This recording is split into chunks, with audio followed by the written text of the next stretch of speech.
हक मांगना बगावत है तो समझो मैं बागी हूं। कुछ इसी तरीके से बीजेपी में देखने को इस बार मिला है।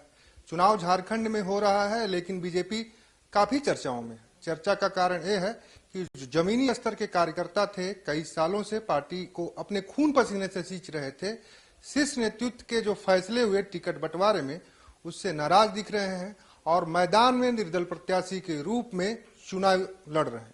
हालांकि ये फैसला जनता करेगी कि किसको अपना वोट देगी, किसे विधानसभा पहुंचाएगी, लेकिन हक और अधिकार और अपने क्षेत्र की समस्याओं को लेकर जो लड़ाई लड़ता है, वही एक दिन याद किया जाता है। हमारे साथ विनोद जी हैं, चुनाव लड़ रहे हैं निर्दल।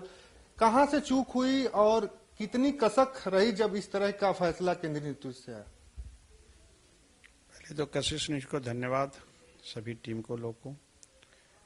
देखिए, पार्टी से शीर्ष नेता का डिसीजन जो हुआ, उस डिसीजन को पूरे हुसैनाबाद हरियाणा विधानसभा के कार्यकर्ता मानने के लिए तैयार नहीं है।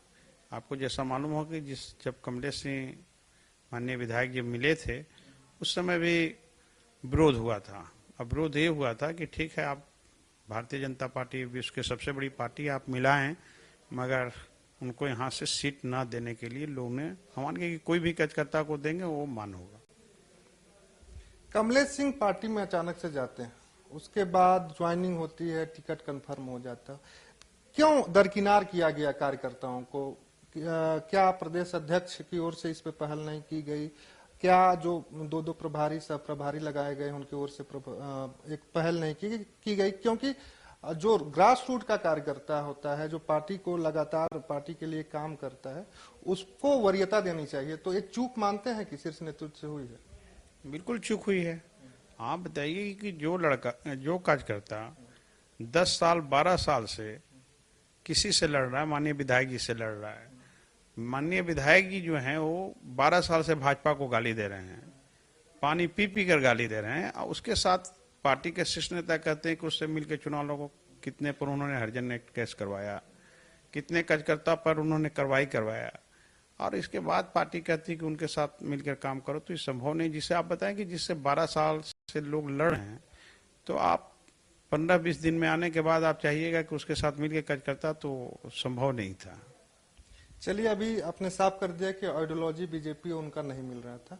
आप किस तरीके से काम करेंगे, किस तरीके से कार्यकर्ताओं को जोड़ कर रखें? क्योंकि पब्लिक को जोड़ के रखना इंडिपेंडेंट जो कैंडिडेट होता है, जो निर्दल कैंडिडेट होता है, उसके लिए बड़ी चुनौती होती है। तो किस तरीके से जोड़ के अभी तक कार्यकर्ताओं को आप रखें और किस तरीके के से क्षेत्र के लोगों का प्यार मिल रहा है? देखिए, हम लोग जमीनी नेता हैं और मैं सभी हुसैनाबाद हरियाणा विधानसभा के सभी कार्यकर्ता के दुख सुख में रहता हूं। उनसे कदम से कदम मिला के चलने के लिए तैयार, और कार्यकर्ता भी मेरे साथ कदम से कदम मिला के चलने के लिए तैयार है। उसी का नतीजा है कि अभी आप जो देख रहे हैं कि जितने भी कार्यकर्ता हैं कहीं हिले डोले नहीं।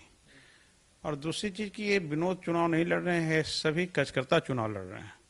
आप मान के चलिए, जिससे पूछिएगा तो वही बोलेगा चुनाव मैं लड़ रहा हूँ। मेरा नाम है कि मैं इंडिपेंडेंट खड़ा हूँ, मगर मेरा जितने भी कार्यकर्ता हैं वो सब चुनाव लड़ रहे हैं। और आपने देखा भी होगा जहाँ की जो स्थिति अभी है, तो इस तूफान में कोई नहीं है कि अभी जितने लोग आएंगे सारे लोग तूफान में उड़ जाएंगे। चलिए, आपने कहा कि कार्यकर्ता चुनाव लड़ रहे हैं, विनोद सिंह चुनाव लड़ रहे हैं। तो अगर विनोद सिंह चुनाव जीतकर झारखंड विधानसभा पहुंच जाते, तो इन कार्यकर्ताओं की उम्मीदों पर कितना खरा उतरेंगे, यहाँ के समस्याओं पर कितना खरा उतरेंगे? मैं हुसैनाबाद हरियाणा विधानसभा के कार्यकर्ता पर 100% विधानसभा के लोगों पर उतरूंगा।